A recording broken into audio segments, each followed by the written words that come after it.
All right, good evening, everyone. Thank you for everyone tuning in. There's people who are tuning in online with us. There's people who are here in the room. Good that we can sort of get together, and we're going to hear from Ron in a minute.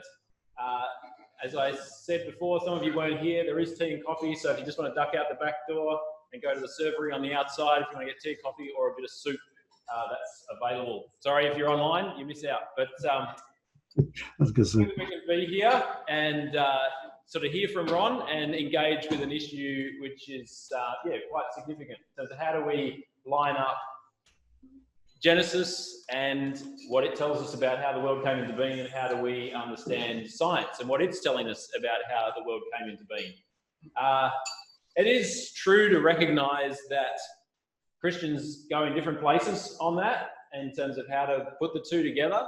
And so we can not necessarily take exactly what we're going to hear today and say that's absolute and I can't accept Jesus unless I accept that, because there's plenty of Christians that do otherwise. So evidently, it's not a barrier to Jesus, but for some it is. There's some as we look at Genesis and we look at what it tells us, we think, hang on, this is not adding up with what I'm hearing from science. So how do we put those together? And this is one way to really explore that. And I personally have found it a very helpful ministry to just sort of put those two together, where otherwise I would have a great conflict sort of in my mind as to how does this work. So I really appreciate the ministry. I've read a lot of the books and so on, and I hope that you'll find it valuable. We're going to hear from Ron as he speaks to us, and think about if you've got any questions. Hopefully at the end, we'll have a bit of a chance for a question time, so you'll be able to ask questions, and there may be some questions from people online as well. Mm-hmm. Any questions from you guys to start with, or does that sound straightforward enough? All right, so I'll hand over to Ron. Maybe he can introduce himself briefly, and we'll hear from him, and then see if there's questions or time for questions at the end. Thank you, Pastor Steve. Now, can you all hear me? Yes. Great. And thank you for the opportunity of being able to share this time with you. And as you summarised, it is a very, it's an interesting topic, particularly in the 21st century, the difference between what we are perceiving science is telling us, or what we believe the Bible is telling us, and so on, and how do we walk that line either between the two or try and work with the two, and so on. So for me, it's a very important topic, because I was a scientist who was a non-Christian, and hence the title of this talk is Evolutionist to Creationist. So I'm not just talking science here today, and before I started, it'll be a PowerPoint, but I'm not just talking science. I'm actually going to share with you a personal journey, very much along the line as Pastor Steve was talking about how does one look at scientific data, and how does one look at the biblical story as well. And so I thought I'd share that with you, because to have a scientist having to deal with this hopefully will reveal to you some of the challenges we face and the difficulties. Before we do, let's just start in prayer. Heavenly Father, thank you for bringing us together like this, Lord, particularly in this difficult time of coronavirus. We thank you that we can meet in the church, Lord, and online as well. And so we just thank you that our getting together and our speaking together, Lord, is not hindered, and we continue to grow. We ask, Lord, that this message be one from you, and one that we can all share together and talk about later as well in a productive and growth manner. We seek, Lord, in fact, that we continue to grow in Christ's footsteps, Lord, always to bring you glory. Amen. Okay, so what I'm going to do today is put on a PowerPoint in a moment. And so you'll largely see the PowerPoint. I think you'll see a small picture of me towards the bottom there. But I'm going to be sharing with you my journey as a scientist. And I was an earth scientist, but one who particularly studied floods. And I thought today I'd make it a little bit more interesting with looking at all the dirt that gets washed around during floods, all that when you see dirty waters being washed around, and how would that create fossils? And what have we found about fossils today? So I'm going to talk about dinosaurs a little bit as well, and share some of the most recent findings of floods, the most recent findings of fossilization, and so on. I thought the fossils might interest some of the younger people sitting there up the front, and I'll show you a few fossils of dinosaurs and that later in the talk.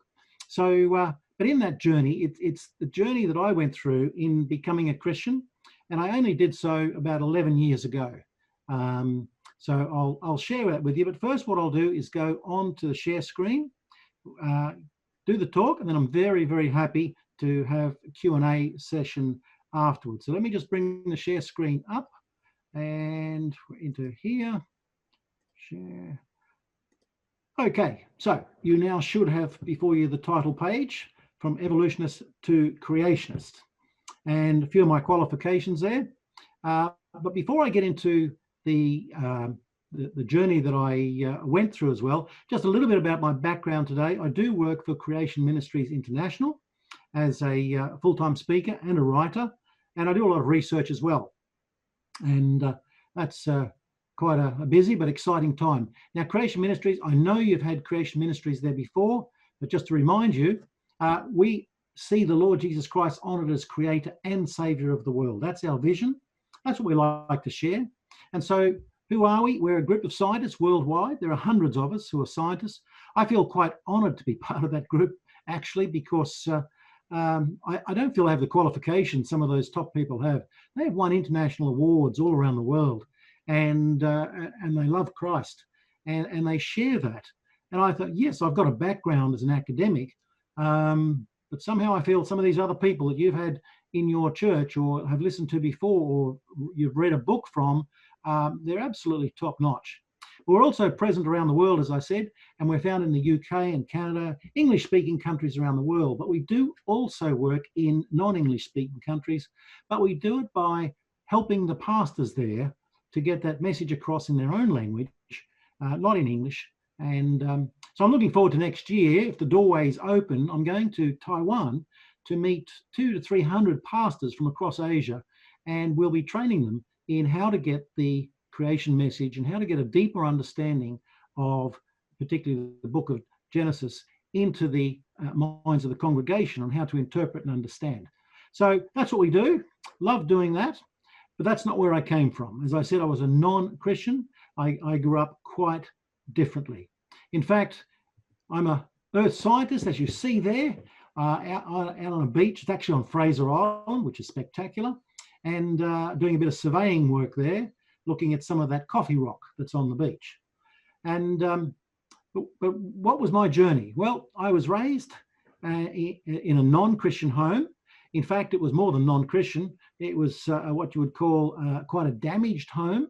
I had two alcoholic parents, and so home abuse became quite common. So in my early years, I struggled quite a lot to understand the world, understand relationships, understand other people, and so on. And so I thought education would be a great way to escape the life I was exposed to. When I got to high school, I thought it'd be wonderful getting into high school and doing some of that. High school is great for those of you who are there.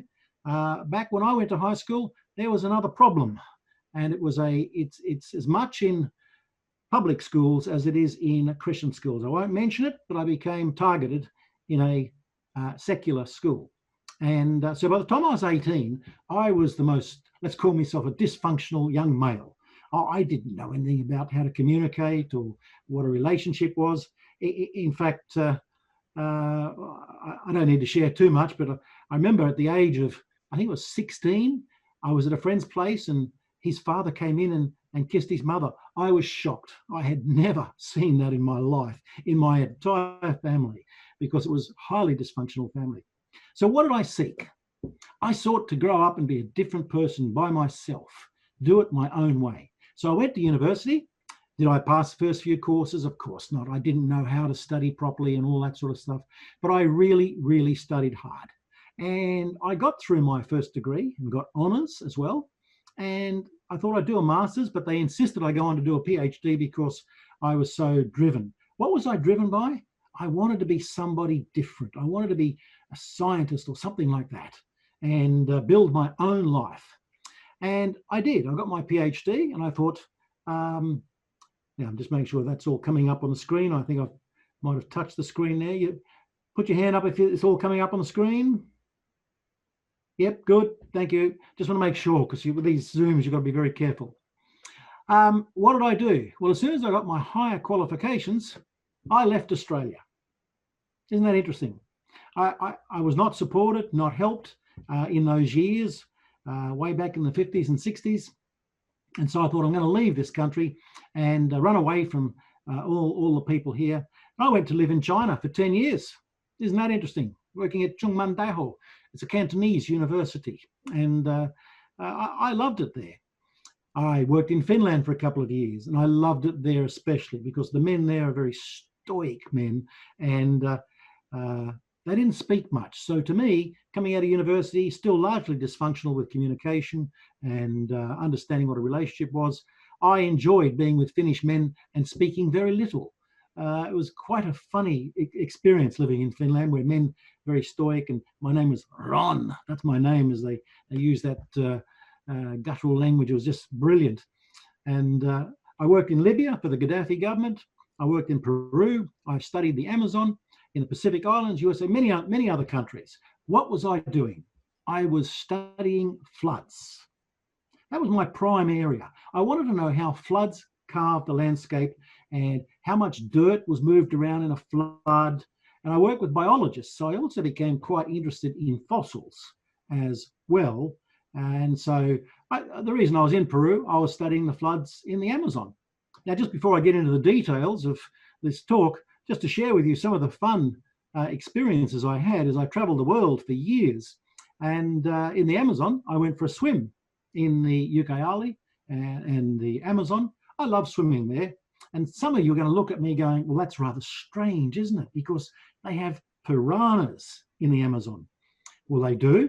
You can put your head underwater, you'll see them, but they won't eat you because that's a myth created by Hollywood. Piranhas aren't interested in you as people. They love much more tender things, more juicy things.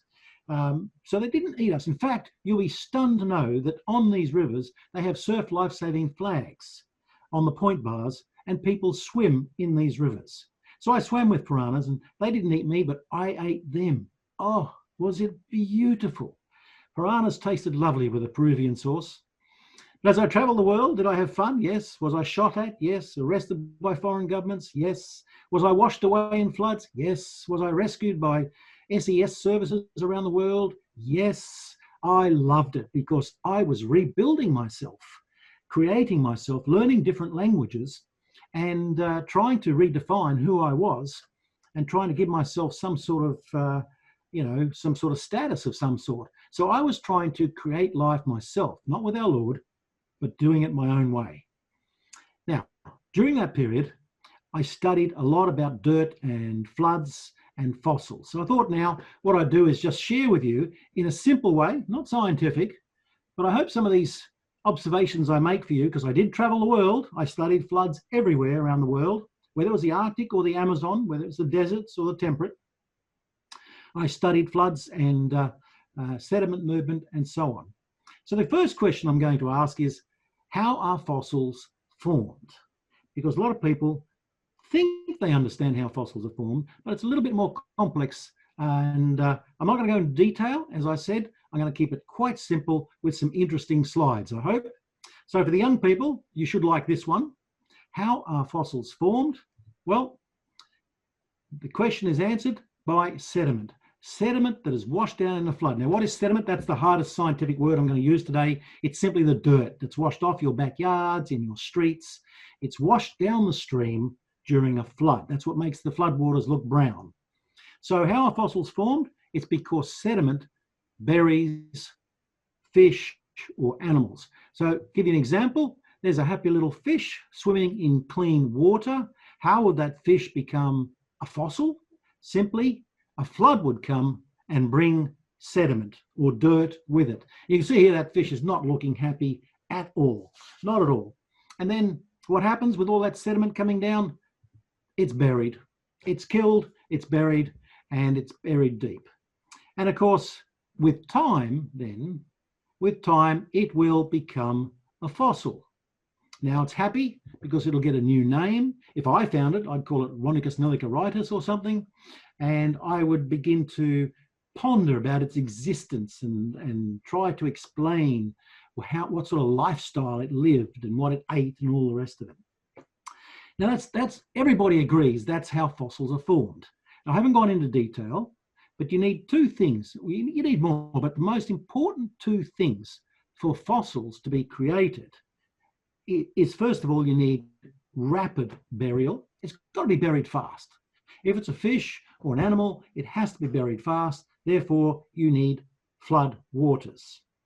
And then you also need it to be deep deposits. In other words, not only does the flood water bring some sediment down to cover the fish or whatever it is, a lizard or a T-Rex, it has to bring down a lot of sediment, and it's called continued sediment accumulation. In other words, lots and lots of sediment needs to be brought down. Why? Because you need the pressure and the temperature. They're the two things you need, pressure and temperature. So you bury it deep, place it under pressure and under temperature, and you will create a fossil. And so you then get fossils. There we are. There's a fossil there, beautiful fossil of a fish. And that's what you see. That's what we all see, these beautiful fossils. But there is one assumption made here. Now, what I'm getting at here is that Christians do not differ from scientists. We all agree that's how fossils are made. But there is one assumption and one very big problem. And the assumption is that there is lots of sediment to bury dead animals. Now, that's in every textbook, that there is lots of sediment. Well, that was my expertise. As I traveled the world, in all these different environments I went to, I measured sediment. I took samples. I would measure the concentration of sediment. I'd try and find out how dirty were the waters. Now, we have a perception. This is one of the problems we have as scientists. We have a perception may not match the measurement. Our perception is that floodwaters, and I think here I'm in one of the Pacific Islands somewhere, I'm not sure where, and you look at that floodwater, it's just the water running off the road here, it's not even in a creek yet, you see how dirty that is. And so you have the perception that there is a lot of sediment that will create these fossils. That sediment will wash down that hill, it'll go out, bury the fossils deep, and bury the organisms, the fish or the lizards or the coastal creatures, bury them deep, and fossils will then be formed. And one can understand that by looking at that flood, all that wash water, it looks so dirty. But here's the problem. All around the world, we have actually measured the sediment deposition. How much sediment has been deposited all around the world in the different climates. Now, we have thousands of measuring stations all around the planet. I'm just going to share with you some statistics that I think will catch you a little bit off guard. Firstly, most fossils are marine. In other words, they were in the oceans and they got buried in sediment. But we have measured sediment deposition rates around the world, and it's a shock. We find parts of the ocean floor have no sediment on it at all. And across the world, monitoring stations have found that sediment might be between 1 millimetre per 1,000 years or 50 millimetres per 1,000 years. That's the highest rate found. 50 millimetres in 1,000 years. Now, if you just take your thumb and a finger there and try and measure out what 50 millimetre is, it is so small, and that's all the sediment the oceans will get in 1,000 years.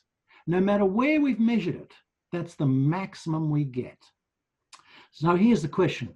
Could 50 millimetres of sediment in 1,000 years create a fossil? The answer is no. It would never give you the temperature or pressure. And you've got to remember, it's also got to be buried fast. To create a fossil, the organism has to be buried not only deep, but fast. Now, I can tell you straight up, 50 millimetres of sediment in 1,000 years would not fossilise even a cockroach. It can't be done because other animals will come along. It'll be so thinly covered in sediment, they will eat that cockroach or they'll tread on it or something like that. It cannot be done. It will not sit there for 1,000 years or 1,000,000 years waiting for more sediment. It will simply rot away. In other words, it won't become a fossil. So here's number one problem. How come in the fossil record we have billions of fossils, of which 99.9+% are marine?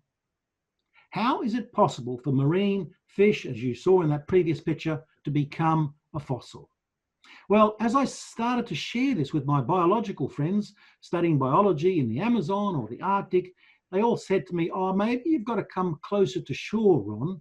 Maybe not be so far out in the ocean.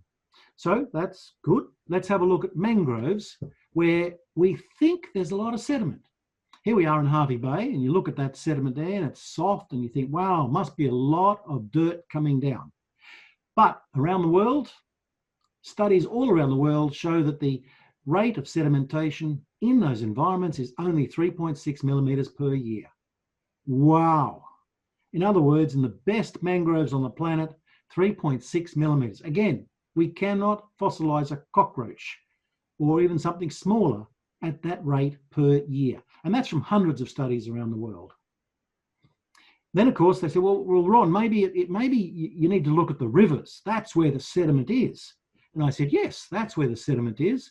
And in fact, it's in the rivers, like the Amazon River, where we were, that's where you'll often find a lot of dinosaur fossils are found in river sediments.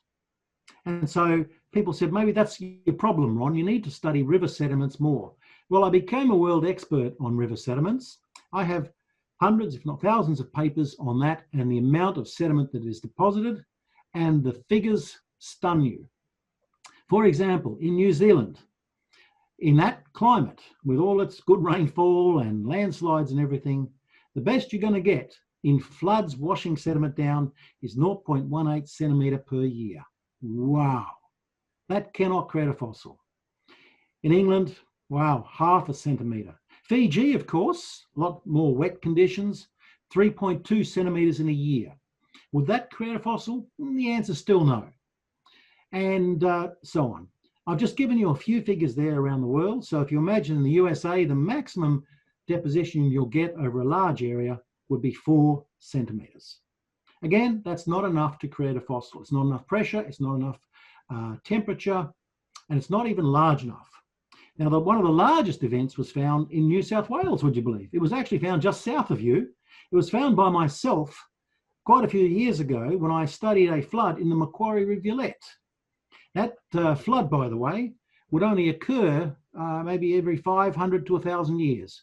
And the figure we found there was 10 centimetres. I became famous with that figure. Wasn't that interesting? You become famous by finding 10 centimetres of dirt on a floodplain. Now, again, that's not a significant deposit because that 10 centimetres only went over about 200 square metres. Only over 200 square metres. Is 10 centimetres enough? Well, I'll come back to that in a moment. But people, all my scientific friends said, Ron, we're not, yes, okay, you've proven this. But what about a tsunami? They talk about tsunamis. They could be doing it, you know. They could be creating all the fossils. Well, some sad news, tsunami sedimentation rates are also very low. In fact, in the largest tsunami that we've monitored in history in Indonesia a few years back, only 10 centimetres of sediment was deposited. Isn't that incredible? You think surely a tsunami would actually rip apart the landscape. No, it doesn't. You see, a tsunami is an energy wave, not a physical one. It comes in as an energy. It only becomes a physical wave when its wavelength or oscillation actually starts to touch the base, the actual sea floor. Then it forms a physical wave and then it moves in. Now, I don't know whether you can see it on that slide that I put up there. You can see a big boat down the left-hand side there, lower left. You'll see people wandering around there. Now, the entire settlement has been destroyed, houses destroyed, and everything else. You see the brown, darker brown material down the lower left? You know what that is? That's grass. It's covered with a very thin layer of sediment. And when the people like myself went in, who study floods and landscapes, the maximum deposit they found was 10 centimetres. Incredible. So no, that doesn't seem to work either. So now I've been all around the world, all these different environments. We've studied everything. I've captured one of the highest rates ever on the planet, and so on. And I'm still a secular scientist, but I'm becoming somewhat confused over all of this, because how can we have fossils formed if that's the maximum rate of sediment deposit? Well, a couple of years ago, a fascinating study was done at the University of Queensland. And what they did there was they took crocodiles, and what they did was they buried them in a laboratory. They wanted to see how the fossils were created. Now, what they did was they took baby crocodiles, just infant ones, and they buried them under 20 centimeters of sediment. In other words, they covered it with 20 centimeters of sediment and then decided to watch how it would become a fossil. Well, guess what? It didn't happen, because particularly what the small crocodile would do is it would bloat, as you often hear, that animals and fish will bloat in water. And what happened is one of them broke the actual 20 centimeters and burst out of the sediment. In other words, they concluded 20 centimeters, twice the maximum ever recorded on this planet, was not enough. So what they did was they buried it back under 20 centimeters and had to put some weights on it to stop it floating and breaking out of the 20 centimeters. Fascinating. So in other words, 20 centimeters is not enough to create a fossil. Well, they decided then to test it in another way. In Canada, in fact, what they did, they had a great time in Canada. They took out, these are actually pigs, I think they were pigs. They took pigs that had died, they took them out and put them in a mesh on the ocean floor. And they thought, here we will see how fossils are created. And so they monitored it with cameras over time. And what happened was interesting. Marine organisms would come along, they would eat the pigs, they would tear it apart, whatever could get into that cage would rip it apart, but they also shifted the bones around. So those bones there don't look much like a pig anymore, they're being shifted a little bit too much. And what happened is years later, this image shows you there is no sediment covering those bones. Isn't that fascinating? That goes back to my very first point, that within the oceans, you do not get sediment that will cover them deeply enough to create a fossil. The other thing they found is that fossil bones, well, not fossil bones, they're just bones that are rotting, are not in a shape you would normally find a fossil, if it had been held intact. So again, you've got a problem here. It doesn't look anything really like a fossil. It didn't become a fossil, even on the ocean floor. Well, they kept studying it. How do we create a fossil? Well, I think it's about last year, and I wrote a paper on it. Scientists discovered how to create a fossil in 1 day. They finally discovered it. Now, what they've been doing for years is they'd take a part of a lizard, like a lizard, you can see the pieces of lizard there, or they'd take a leaf, and they would put it in a laboratory, and they would put metal plates either side of the leaf or the part of a lizard, and they would place huge pressure on it, huge pressure and temperature. And every time they opened it up, all they ever got was liquid. They never got a fossil. But after 20 years of study, one scientist said, well, we always find these fossils in flood sediments. And they are flood sediments. And because you can tell that each sediment has a characteristic, they're flood sediments. So they said, why don't we put the lizard claw or leg or a leaf in the middle of flood sediments, wrap it in flood sediments, and then squeeze it together under incredibly high pressure and temperature for 1 day. When they opened it up, they found perfect fossils. Isn't that incredible? What actually happened? Well, under the high pressure, what happened was the liquids in the organism were forced out of the body of the organism and were absorbed by the sediments. Because the sediments transport the water very easily and absorb it, what happened is when they placed that lizard part under high pressure in sediment, the liquids flowed out of the organism, out of the lizard, and were absorbed into the sediment. That allowed then the skin or the bones to start to become fossilized.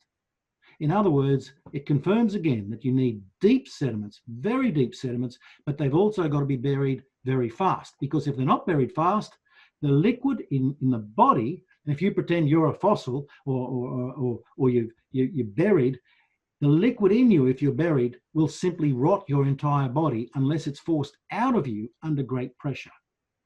So that left me in a very confused state, because as a non-Christian, I'm thinking there has been catastrophe here. It has to be a catastrophe of incredible proportions. Because, for example, when you look at the United States or North America, you will find there the Morrison Formation, which is no reflection on our Prime Minister, by the way. It's simply the name of the formation. So there's a whole pile of sediment there, or dirt. It covers 1.5 million square kilometres. It's tens to hundreds of meters deep, and it contains billions of fossils. Here's the problem. I couldn't explain that, because everywhere I went on the planet showed that the rate of sediment deposit was too slow, too little, over such small areas. No matter where I was, no matter where every other scientist was, we could not explain how 1.5 million square kilometres of sediment would be deposited in a short period of time. So we were caught. So what did I find as a scientist? This is what I found as a scientist, and other scientists agree with me now. We found that the massive deposition rates, you need massive amounts of sediment to create fossils, is not experienced in any climate today. It's not found in tropical or arid. No event today, whether it's a 100-year, 1,000-year flood or a tsunami, will do that. So we can't create it. So whatever created the fossils happened at some time in the past, because nowhere today do we see any evidence of that. In fact, we go looking for fossils being created today, we cannot find them. Isn't that interesting? Fossils are not being created today. There's the odd microbe that might be, but the top scientists have explored in the oceans and the sediments and the floodplains cannot find fossils being created today. Again, fossils were created in the past, but if the past was the same as today and today is the same as the past, then we would expect to find fossils created today, and we can't. The best sediment is fluvial, flood sediment. Why? Because it absorbs the water. Now, I've heard people say, oh, what about a meteor? Now, but a meteor creates a different type of sediment, very much more mixed sediment. Flood sediments is well sorted, very able to be permeable or carry the water. And also, a meteor sediment is very different to a flood sediment. It's very different to a wind-blown sediment, a sand dune sediment. They're all different and they all have characteristics. They have a fingerprint.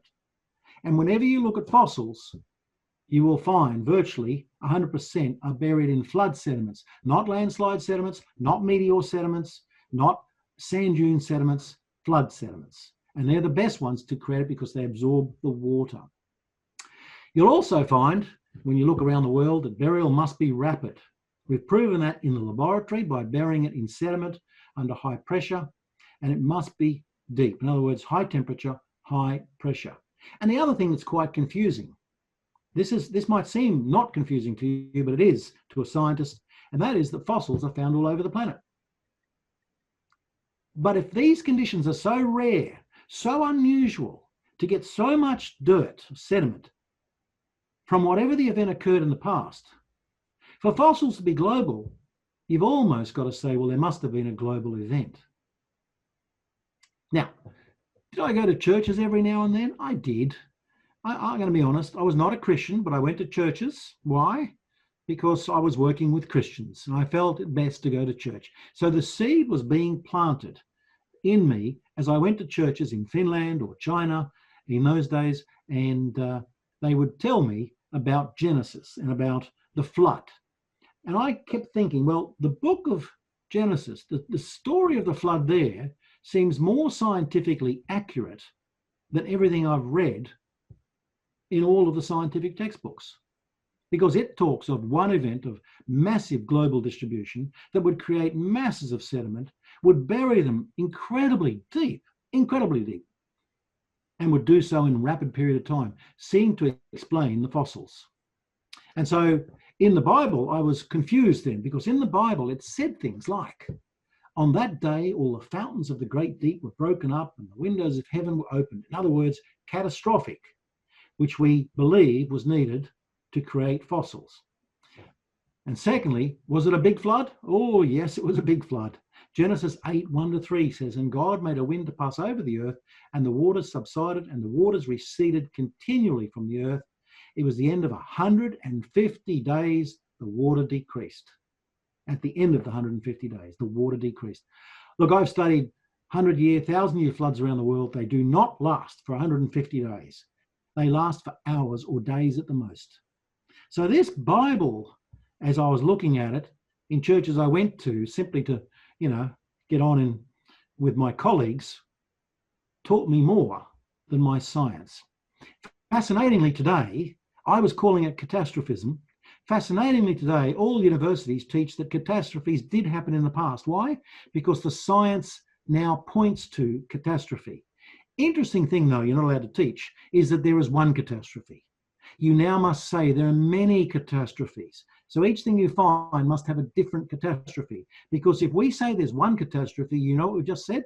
We've said the Bible is true. And so even in publications, I am not permitted to say one catastrophe. I have to say multiple, or I used to when I was an academic.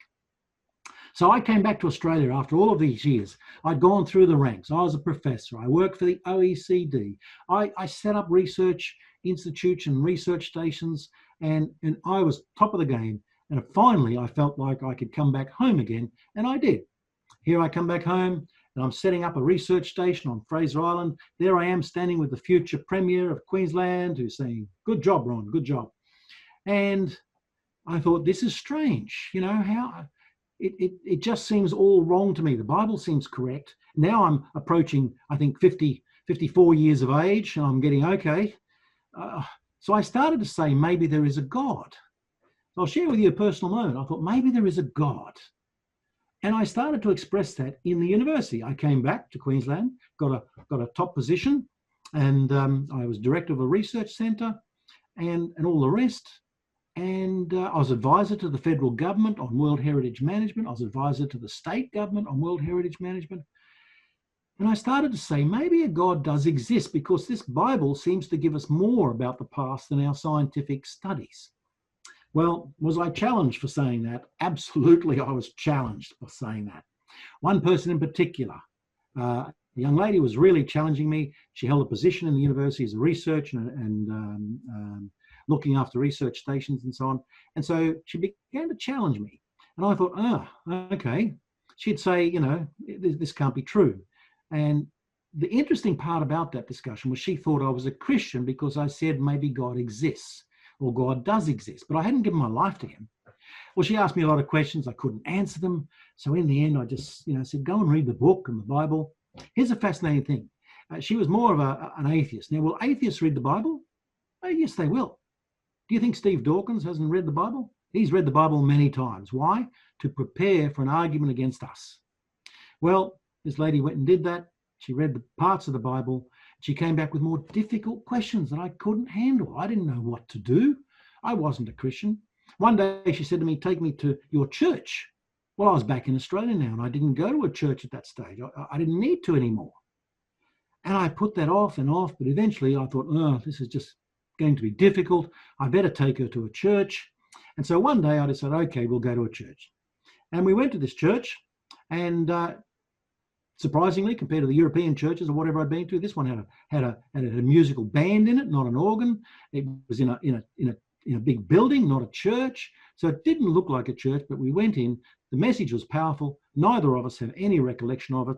But on that day, both of us gave our lives to Christ. Now, isn't that fascinating? Here it is, an atheist challenged a non-Christian who didn't really want to have another father. He'd already had one father at home, another father at school. He had been abused. He didn't want another father who said he loved him. So there you've got an atheist convincing a person who didn't want to know God to go to church. Were there any Christians involved? None. Isn't that incredible, the way the Lord works with each and every one of us? On that day, we both gave our lives to Christ. Did we argue anymore? No. A year and a half later, we were married. And so she'd be down here with us now and chatting to you, but just sends her love. And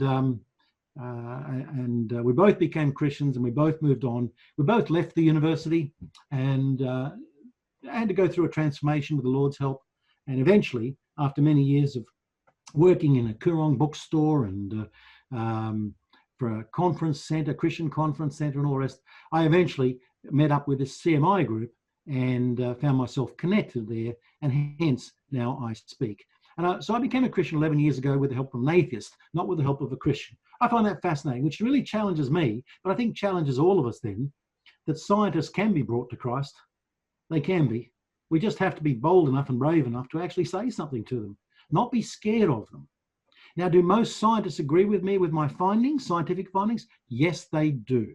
They do not argue that my science is wrong. They say, no, it's correct, but they will say, I'm not giving my life to Christ as you have. But they say the science is correct, and they're challenged by it. So they're challenged. So just to wrap it up then, when did all this happen? Because the Bible said it happened about 4,500 years ago. Well, but all the scientists say that dinosaurs are 65 million years ago. Now, I'm not going to talk about the dating technologies. I wouldn't even, I'm even cautious of using those terms when I'm particularly talking to secondary schools or youth groups. I made a mistake in the early days. I'd go into a youth group, boys and girls sitting there, and I'd say, right, tonight I'm going to talk about dating techniques. Well, of course, did the boys get excited? They'd all look at each other and go, what? He's going to talk about dating techniques? What I meant was radioactive dating techniques. And but I won't touch that. I can do it certainly in question time if you like. What is even more astounding is what was found in 2005, when a scientist committed sacrilege, if you like, from the scientific faith point of view. She cut a dinosaur bone in half. What she found was stunning. She found soft tissue. So Mary Schwartzer found it, soft tissue, in 2005. She published in the top journal, the two top journals. One was Nature, one was Science. So Science and Nature, she published in both of them. What she found caught everybody off guard. She found, for example, red blood cells in dinosaur bones. Red blood cells. Look, I'm sorry, but that's impossible. Because even the best scientists on the planet who understand how to preserve things and to keep them for years have said you could not keep a red blood cell, even in a laboratory, even in the best conditions, for more than 10,000 years. They can't be 65 million years old. She went on to do more research and found that there are not only red blood cells there, but that is soft tissue. And she said it was totally shocking, which it is. Did the scientists challenge her? Absolutely, they challenged her. Why? Because not only was it soft tissue, those tissues could be pulled apart. They could be stretched and returned to their normal shape. This is something she never dreamed she'd ever see. So she published in Science, she published in Nature, and there's only a few people in the world who've ever done that and achieved such incredible outcomes. Was she rewarded? Was she acclaimed? No, she was terminated from her job. That finding is too radical, too unreal. And so, because there's two outcomes of this, as she put it herself, she said, we have two alternatives. Either dinosaurs aren't as old as we think they are, or maybe we don't know exactly how these things get preserved. Well, interestingly, from a scientific point of view, the good news is millions of dollars have now been allocated to finding out how these things get preserved. Not a dollar is being spent on maybe they're not that old. But today there is no explanation how you would find tissues. Now we find, in fact, as we look more detailed now, we find intact skin, we find eyes of creatures perfectly intact and soft. We find the stomach contents as well. And from a scientific point of view, I can't have a faith that says they're 65 million years old. I can't do that. As a scientist, I have to look at the data and go, no, that is only a few thousand years old. And that's confirmed by top medical people around the world. They cannot be. Those dinosaurs did not become fossilized 65 million years ago, because you cannot preserve tissue in its virtually original state for 65 million years ago. So in the end, what did it all come back to me meaning? It simply means fossils were formed in a global event, a global flood. There's no doubt about that. In fact, many scientific friends of mine who are non-Christians say, yes, you're right, Ron, but we're not going to say it. And that flood occurred only a few thousand years ago. Well, That changed me. That's why I became a Christian. And I think why it's so important for us to understand that if an atheist can bring a non-Christian, a person who's indifferent to God, and convert them to Christ, but the science laid the foundation of it. The science points to God. That is the chaos that science is in today. We're no longer in a period when science proves the Bible is incorrect. We're in a period when many pieces of science indicate there was a flood. I'm not even talking here about the landscapes. I could do another talk on that. I'm not talking about the dating technology. I could do another talk on that. The point is, scientists today are in confusion because increasingly the Bible is being found to be more accurate than their own science of 50 years ago. What it meant to me, of course, is that Jesus is the center of creation. And I think we need to be very careful. And when we look at the Old Testament and the New Testament, often we see them as two separate books, when in fact the Bible is a unified book. And one of the mistakes we made in Asia was to give them the New Testament often without the Old Testament. And within the Asian context, the Old Testament is a very powerful document. I can go more into that another time, having lived there. But the Bible is a unified book with Jesus Christ at its center.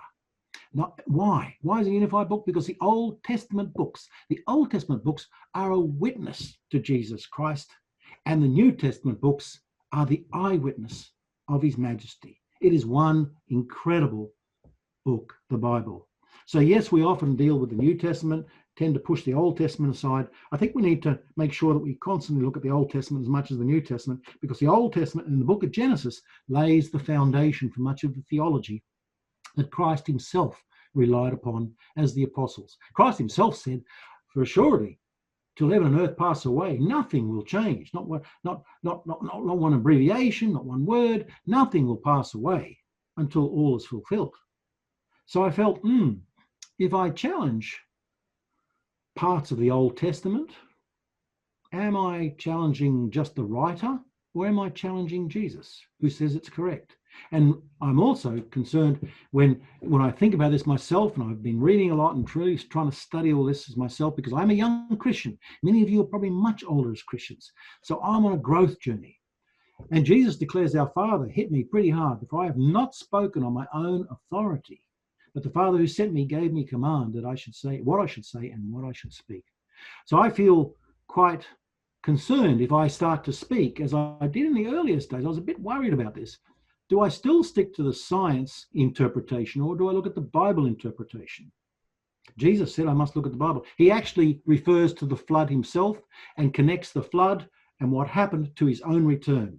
In other words, Jesus did declare the global flood did occur. If I challenge the global flood from scientific data, which is now very, very weak, I'm actually challenging Christ himself, and I'm challenging our Father. And I get a bit worried. Now, your pastor is absolutely correct.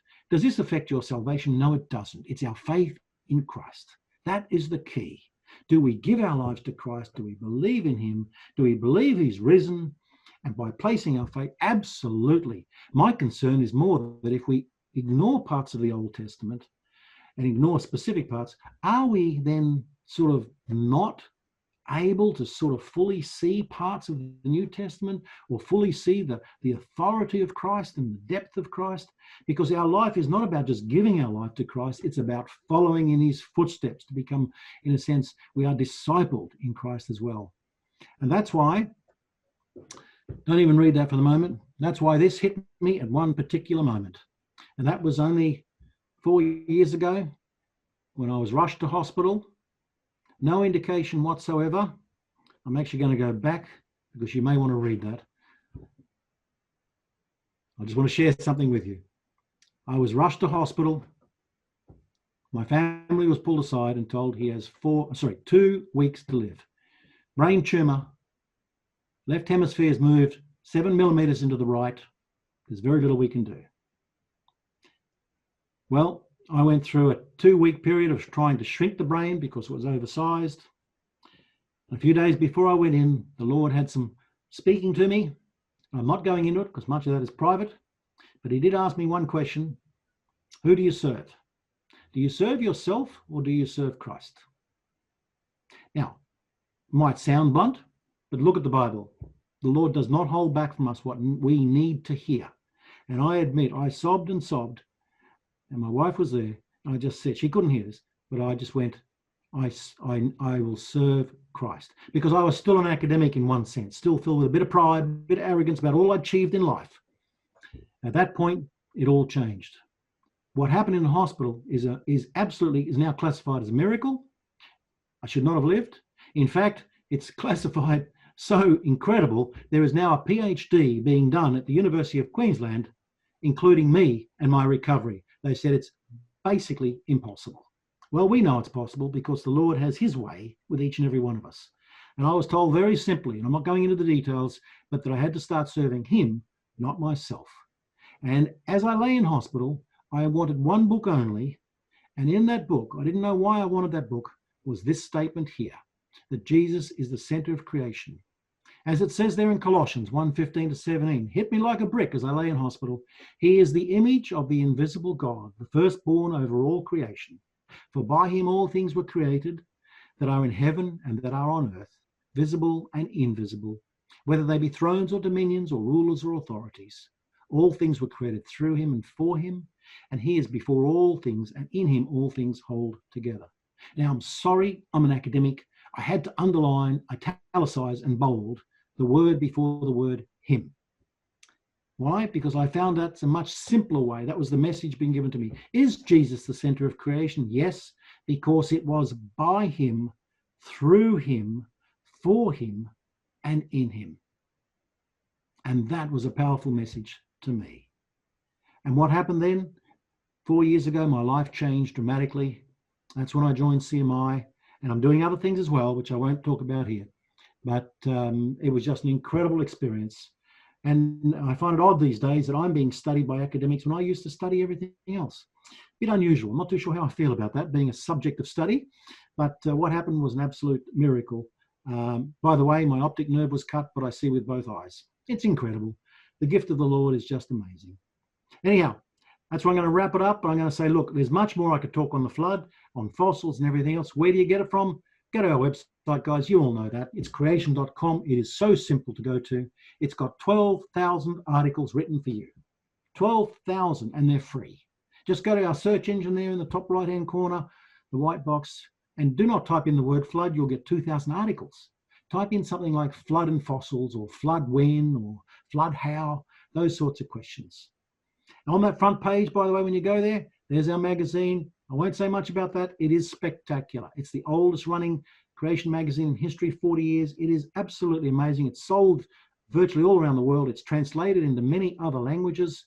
I was surprised, having worked in Finland and now I can speak Finnish, that it's also translated into full Finnish. And it changes people's lives everywhere.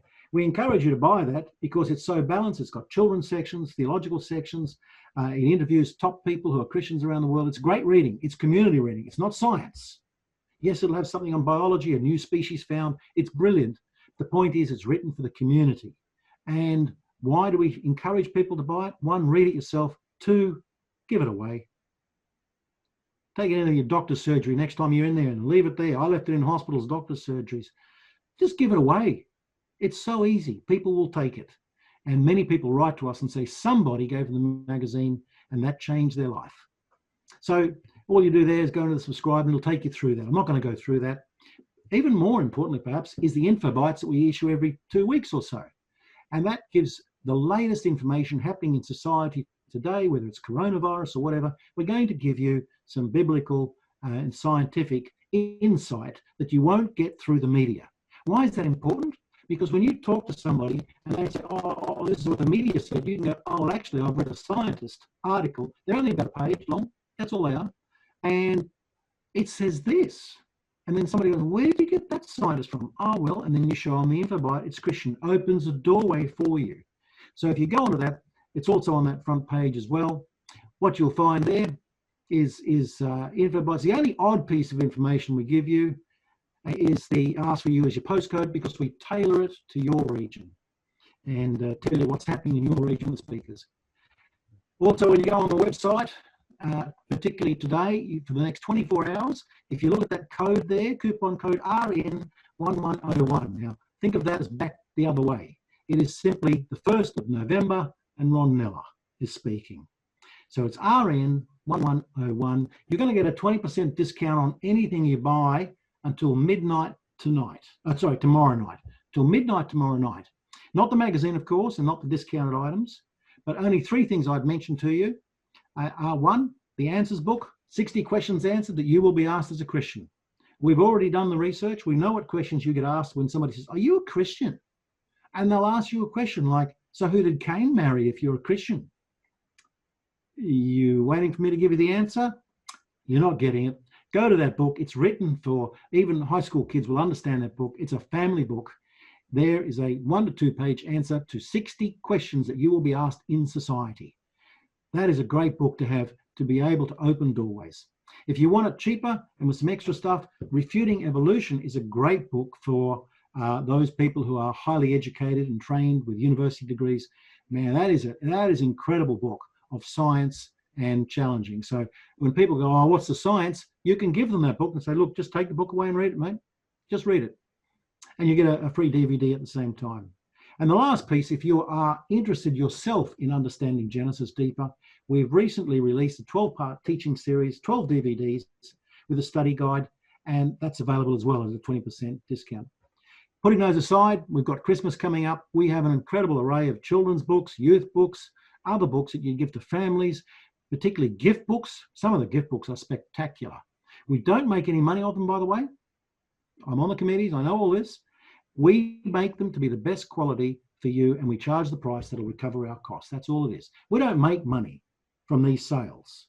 Don't think along those lines. We don't. Where do we make our money from? It's donations. And it comes out of this. So your coupon, RN1101. And if you do decide to make a donation yourself, and we certainly don't request it from churches or youth groups or schools, you can see a donate button down the lower part there. You can make a donation. That's how we survive, not through our ministry. We don't make money on that. We don't ask churches to pay all of that. Some churches will. That's great. But it's not what we ask for. We exist on donations, and we've done it for 40 years. And that's what keeps in Australia a dozen scientists on the road speaking in schools, youth groups, even universities when we can get into them. But RN1101 for the next 24 hours is yours to have a good look at what you might think of at Christmas time. So having said that, I'm going to end on that point and come back to Pastor Steve. Now I've just got to get out of this. Stop share. Okay, there I am. Thank you, Steve. Fantastic. I won't wrap up just yet, but we might throw it open to questions. I'm not sure if we've got any on the chat, Jordan, but if there's any questions from the floor, now's your opportunity. If there was something that Ron raised or something else you've been thinking about, it would be helpful probably to come forward and actually say it in the microphone so Ron hears it better. But anyone itching? And if nobody comes forward, the microphone will go to you because I've got a question. You want to come just give you a question? Oh, no, it's all right. You don't have a question now. Okay, fair enough. Go, Tim. With Mount St Helens, and it was very interesting the amount of sediment that could be created. Not the same as the sediment that you find in the rivers and seas, but lots of stratification in layers over the hours and days and weeks. Yes. And also the fact that they could, not so much fossilization of animals, but fossilization of whole trees, vertical in position, across many layers. Yes. And it was not quite coal, but it was that first stage of petrification, and with a bit more pressure and a bit more time, it would be coal. And in a short amount of time. Have you come across? There's a lot written on Mount St Helens and those processes you talk about. So I'll give you a little bit of an answer or comments, not an answer, comments at the moment. But if anybody wants to chase that up, just go onto our website, creation.com, type in the search box Mount St Helens. But the polystrate fossils are fascinating. They're the trees that are standing upright. You'll find them all around the world. Particularly in coal deposits and all those sorts of things. But you'll even find them in rock. You'll actually find them in rock, not organic deposits, in rock. Now, for years we pondered how would they be there, because one of the challenges with these polystrates is there is no, in the bulk of them, you won't find a root system from the tree, nor will you find the upper part of the tree. What you're essentially finding is the actual trunk of the tree. And so that was a bit of a question. How would they be standing up like that? Well, in Mount St. Helens, there was thousands, if not tens of thousands of trees absolutely ripped out of the ground, most just shattered and sliced off, basically. They were then washed downstream into those large lakes that were formed. Now, the log mat, all those logs lay there for quite some time. But then, to everybody's astonishment, after a period of time, they began to sink, but they did not sink in a horizontal position. What they did was they turned into vertical and went down and embedded themselves in the sediments at the bottom of the lake and stood upright. Now, what would happen then is you'd need more sediment to come down and to keep burying them in that process. So that was a major discovery, that polystrate fossils, even in rock, when somebody looks at a rock and said this lower rock is 5 million years old and this upper rock is 10 million, and yet you've got a tree trunk going through both of them, doesn't make sense. In other words, it was, but why is it standing upright without roots or tree trunks? Now, in southeast Queensland, from Beenleigh, south of Brisbane, up to north of Gympie, we find millions of those trunks underground, all snapped off. Now, Mount St. Helens was interesting, but it's such a minor event compared to what we find in deposits or polystrate trees elsewhere. Yes, you can see it there, how it's done, so it became for us more of a demonstration model. But how would you explain millions between Beenleigh and, that had to be a catastrophe. And by the way, it's not buried in volcanic or ash between Beenleigh and here. It's actually sedimentary rock and so on. So I'm just adding a few points there. I think your comments are very good. Polystrate trees, yes, they do get placed in a position, but the problem with Mount St. Helens is not enough sediment came down there to create fossils. Simply not enough. And we know that because there's no fossils being created there. Even though in some parts it would be 20, 30 meters deep, that's still not enough to create fossils. We found no evidence of it occurring at all. So sediments need to be deep. They will create polystrate trees, which is fantastic, fossils, and so on. So I'm not sure I've answered your question there, but I love the question. It's a really good topic to explore more on thecreation.com. There's been a couple of good articles written on that.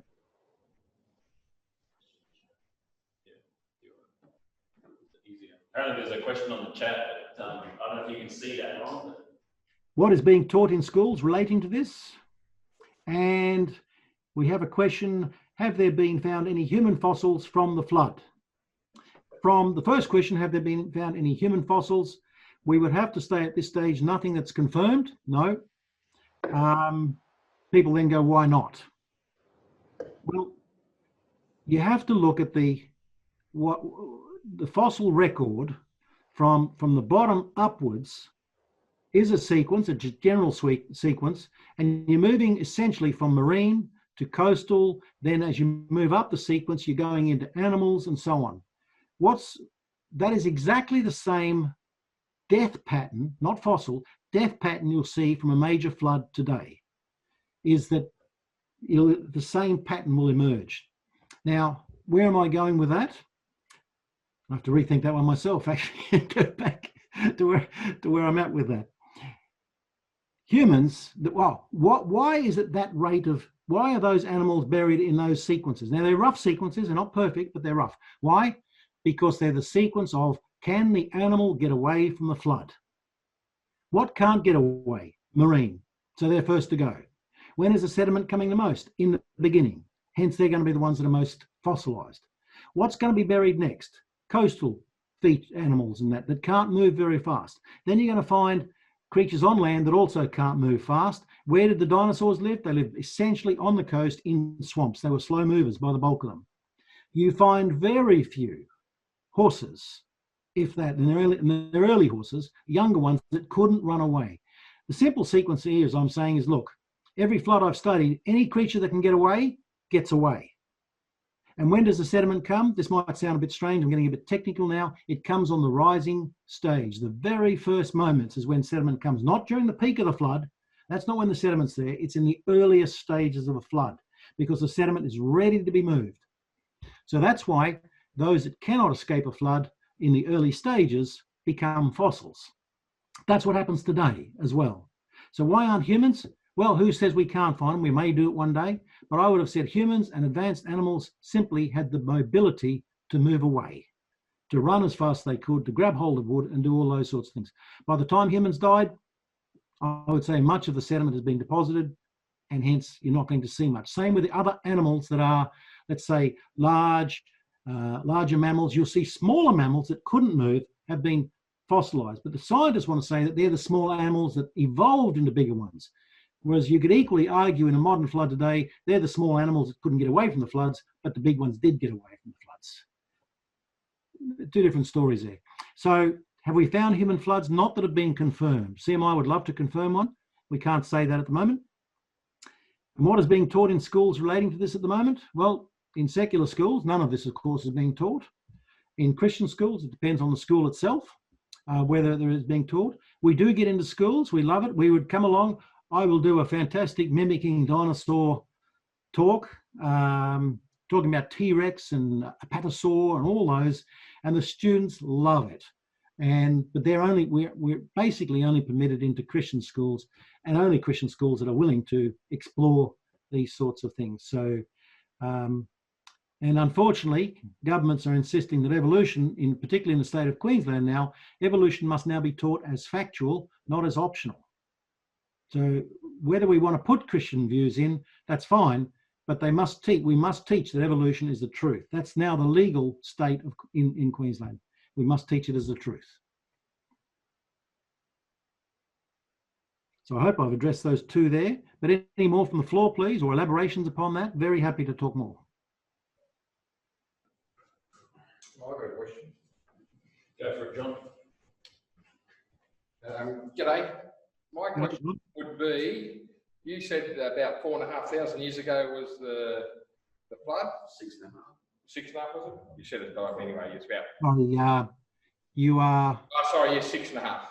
6.5 is not the flood. 4.5 is the flood. Oh, 4.5. Yeah.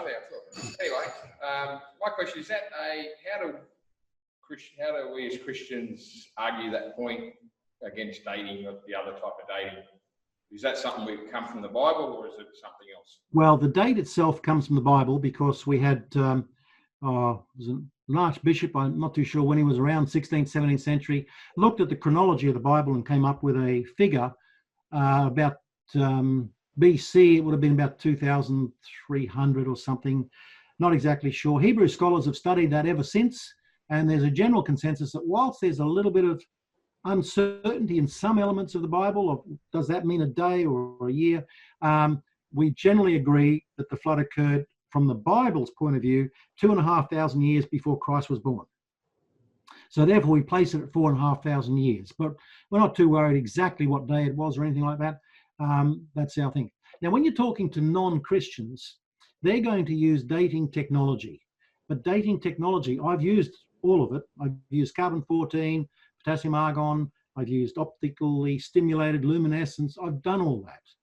But I can tell you now, as a scientist, we know it's not accurate. Not only is it not accurate, we have real problems with it because we make a number of assumptions on dating technology. Number one assumption is that when a rock is formed, it will have a date of 0. That's an assumption, but that's not true. You know, what do you mean it's not true? Because we have tested it, and scientists have tested it all around the world. So when Mount St. Helens erupted, it should be what? 40 years old? No, it's dated at about 2.8 million years old. Another date extracted from New Zealand, a volcanic eruption there, occurring in about 1970, is now dated at about 3.3 million years old.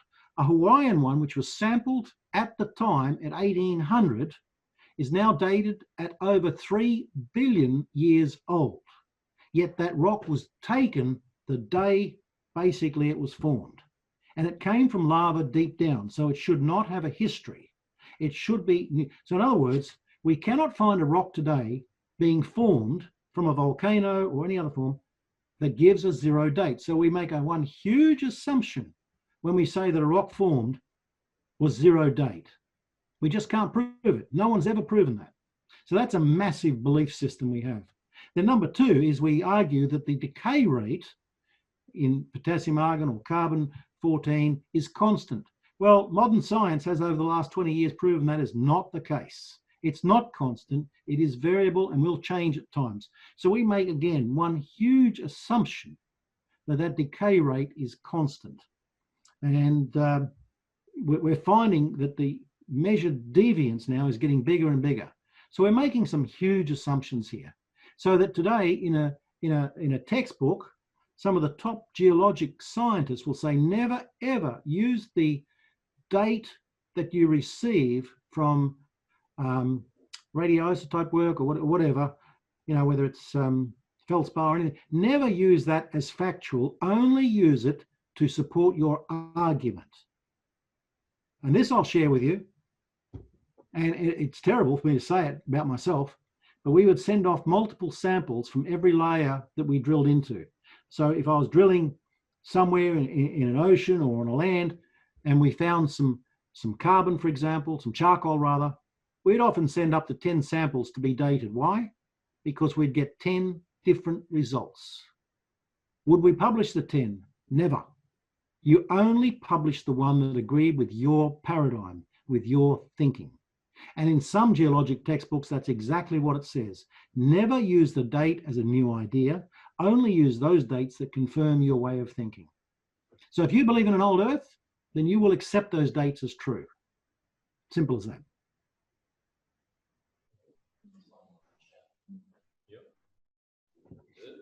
Yep. Ron, there's another question in the chat apparently.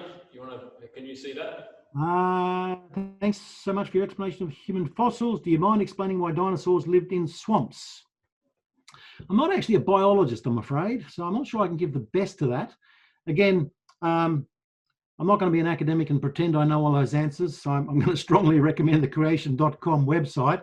We certainly have a lot there on those dinosaurs. But particularly the food supply, which I have read about, we've actually found the contents of dinosaur stomachs. And yes, a few of them were animal chasers. Yes, there were a few, but the majority were vegetarian. And the vegetarian and the material they've eaten essentially seems to be largely highly humid, swampish, wetland environments. So that's sort of where that's coming from. Now, you'd have to go on to creation.com to get more details on that. But certainly we've been able to explore what they ate, even the species of plant, by looking at their stomach contents, that they were very much coastal and swamp living. So, you know, they were doomed from day one. If they're slow moving and swamp based, they're going to be buried in a global catastrophic event. There's no way out of that. But again, go online again and you'll find lots of articles. We've actually, I think we have more biologists than landscape people like myself. You'll find a lot written on that one there. So yeah, that's the best I can do on that one. I'm a dirt person, not a green person. I'm brown. I chase sediment. Anyone else itching to throw a question in before we wrap it up? You've obviously covered it well, Ron. I've got one question. Okay. This is what many people get asked or ask us. Where did the water come from? The flood. Where did the water come from?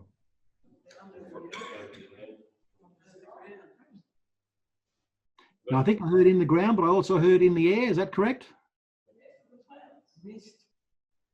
It was a vapor over the earth, yes. The one that worries people the most is the one in the ground. Now, how could water of that volume come from the ground? Of the amount that would cover the earth. Well, for years, that was a criticism of the Bible.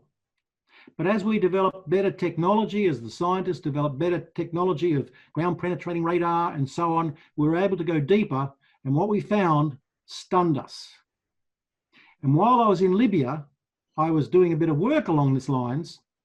And you may not be aware of it, but under Libya itself, there is enough water to irrigate the entire country of Libya for 10,000 years and not run out of water.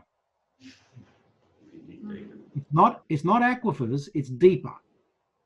Now, how much water is underground? Well, today's estimates that they've mapped around the world is there is 3 to 10 times more water underground than there is in the entire oceans.